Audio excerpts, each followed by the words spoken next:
بسم اللہ الرحمن الرحیم۔ الصلاۃ والسلام علی رسول الکریم۔ اللہ دی تعریف توصیف تو بعد لکھاں کروڑاں درود و سلام نبی مکرم دی ذات بابرکات تے۔ آج سال کا آخری دن ہے 31 دسمبر۔ تو نئے سال کی خوشیوں میں مختلف لوگ مختلف قسم کی ایکٹیویٹی کرتے ہیں، مختلف قسم کے کام کرتے ہیں اس سال کو منانے کے لیے۔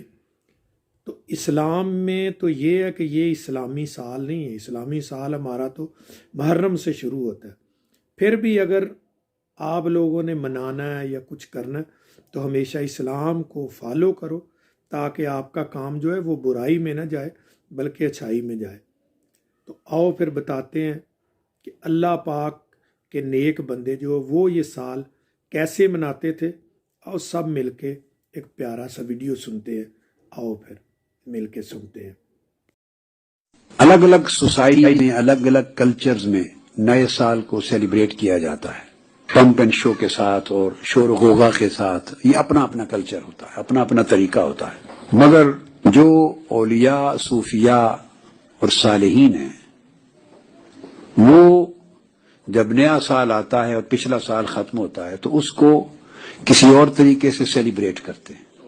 ان کی سوچ، جیسا کہ امام غزالی نے لکھا رحمت اللہ تعالی علیہ، ان کی سوچ یوں ہوتی ہے کہ جب نیا سال آتا ہے تو یہ بڑی مسرت، فرحت اور شادمانی کا ایونٹ نہیں ہوتا، بلکہ حقیقت یہ ہوتی ہے کہ آپ کی عمر سے 1 سال کم ہو جاتا ہے، آپ خسارے میں چلے گئے ہیں۔ جو اگلے سال یعنی مدت اور زمانہ بڑھتا ہے ہم خسارے میں جاتے ہیں، یعنی ہماری عمر کا 1 سال کم ہو گیا۔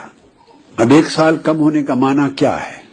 اس کا معنی یہ ہے کہ اگر عمر کا جو حصہ گزر گیا، اگر ہم نے اس میں زیادہ کمائی نہیں کی آخرت کے لیے، جو اینڈ لیس لائف آنے والی ہے، ایور لاسٹنگ زندگی آنے والی ہے، اگر اس کے لیے ہم نے اسپریچولی ارن نہیں کیا تو وہ حصہ ہمارا لاس کا حصہ ہے۔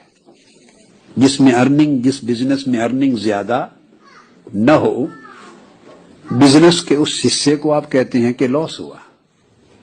تو اگر ہم نے ارن زیادہ نہیں کیا تو اس کا مطلب ہے جو حصہ زندگی کا گزرا وہ لاس میں گیا۔ تو 1 سال اور بڑھنے کا معنی یہ ہوا کہ لاس کا جو حصہ ہے وہ بڑھ گیا، اور اب باقی زندگی جو بچی جس کا کچھ اندازہ نہیں ہے، معلوم نہیں وہ کب ختم ہو جائے، مگر اتنی بات ڈیفینیٹ ہے کہ اس میں سے 1 سال کم ہو گیا۔ اب وہ ارن کرنے کے لیے بقایا حصہ بچ گیا۔ اگر ہم سنور گئے، ہم نے اپنی لائف میں چینج پیدا کر لی، تو اب سوچ یہ ہے، کنٹمپلیٹ یوں کرنا ہے کہ اگر ہم اپنے آپ کو تبدیل کرنے پر اور آخرت کے لیے بیٹر ارننگز کے لیے تیار ہو جائیں تو ہمارے پاس اب جو مہلت پہلے تھی اس سے 1 سال کم رہ گئی۔ تو ارننگز کے لیے ٹائم کم رہ گیا اور لاس کا عرصہ بڑھ گیا۔ یہ ایک نئے سال کو سیلیبریٹ کرنا، کنٹمپلیٹ کرنے کی شکل میں، میڈیٹیٹ کرنے کی شکل میں، اپنے حوال پہ ریفلیکٹ کرنے کی شکل میں، سوچ بچار اور تفکر اور تدبر کی شکل میں، یہ ایک طریقہ ہے۔ اولیاء کرام تو یوں کہا کرتے تھے کہ اگر 1 ساتھ بھی گزر جائے اور آپ اس میں ارن نہیں کر سکے تو وہ بھی ایک لاس ہے، کہ زندگی سے وہ ایک لمحہ نکل گیا۔ اور یہی فلسفی سورہ والعصر میں ہے۔ ہم نے کبھی اس بات پہ نہیں سوچا کہ زمانے کی قسم کھا کے اللہ رب العزت نے انسان کے خسارے میں ہونے کی بات کر دی ہے۔ اب 2 چیزوں میں جوڑ کیا ہے؟ ہم نے عام طور پہ اس پہ غور کبھی نہیں کیا۔ زمانے کا اور انسان کے خسارے میں ہونے کا آخر کوئی ربط تو ہوگا نا، کوئی مانوی ربط ہوگا۔ تو اللہ رب العزت نے قسم کھائی ہے، والعصر، قسم ہے زمانے کی، قسم ہے وقت کی۔ تو زمانے کی قسم کھا دی، عمر رواں کی قسم کھا دی، اور ساتھ کہہ دیا ان الانسان لفی خسر، بے شک انسان خسارے میں ہے۔ دیر از نو ڈاؤٹ اباؤٹ اٹ کہ انسان لاس میں ہے۔ اب کیوں زمانے کی قسم؟ تو اس زمانے کا لنک انسان کے خسارے میں ہونے سے کیا ہے؟ وہ یہی نقطہ ہے جو میں نے ابتدا میں عرض کیا. رب کائنات فرماتا ہے زمانے کی قسم، یعنی بندے کو کنٹمپلیٹ کرنے کی اور اس بات پہ ریفلیکٹ کرنے کی دعوت دیتا ہے کہ اس زمانے کا جو تسلسل ہے، کنٹینیوٹی ہے، اس کی جو روانی ہے، اس کا آگے گزرتے چلے جانا، اس پر غور کرے انسان. اس زمانے کی روانی کی قسم ہے کہ تو خسارے میں چلا گیا. تو یہ زمانہ تو رواں ہے مگر تیری عمر پیچھے اب عمر رفتہ بن گئی. زمانہ آگے جا رہا ہے، عمر رفتہ بن گئی، وہ پیچھے چلی گئی، اور آگے جو بچا وہ تھوڑا بچ گیا. جب تھوڑا بچ جائے تو اس کو خسارہ کہتے ہیں.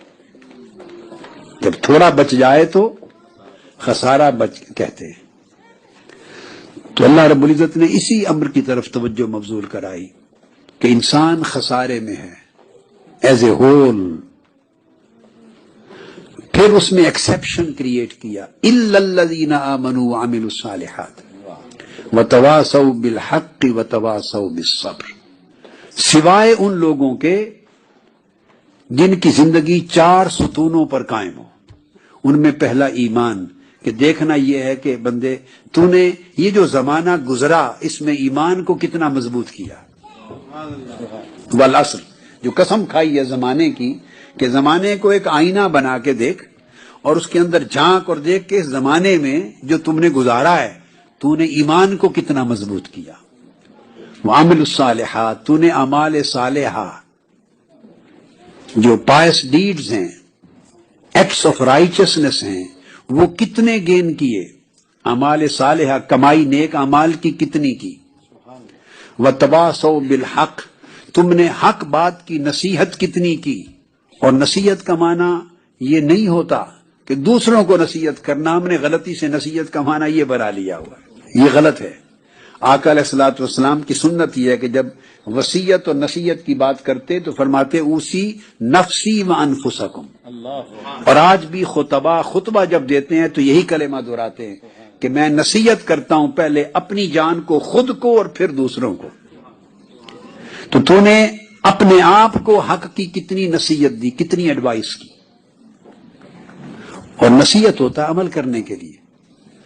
اور جب دوسروں کو کتنا حق سمجھایا، خود اپنے آپ کو اور دوسروں تک حق کتنا پہنچایا، حق پر عمل کتنا کیا. وتواصوا بالصبر، اور اگر مشکلات آئیں تو نے صبر اور استقامت کتنا اپنایا.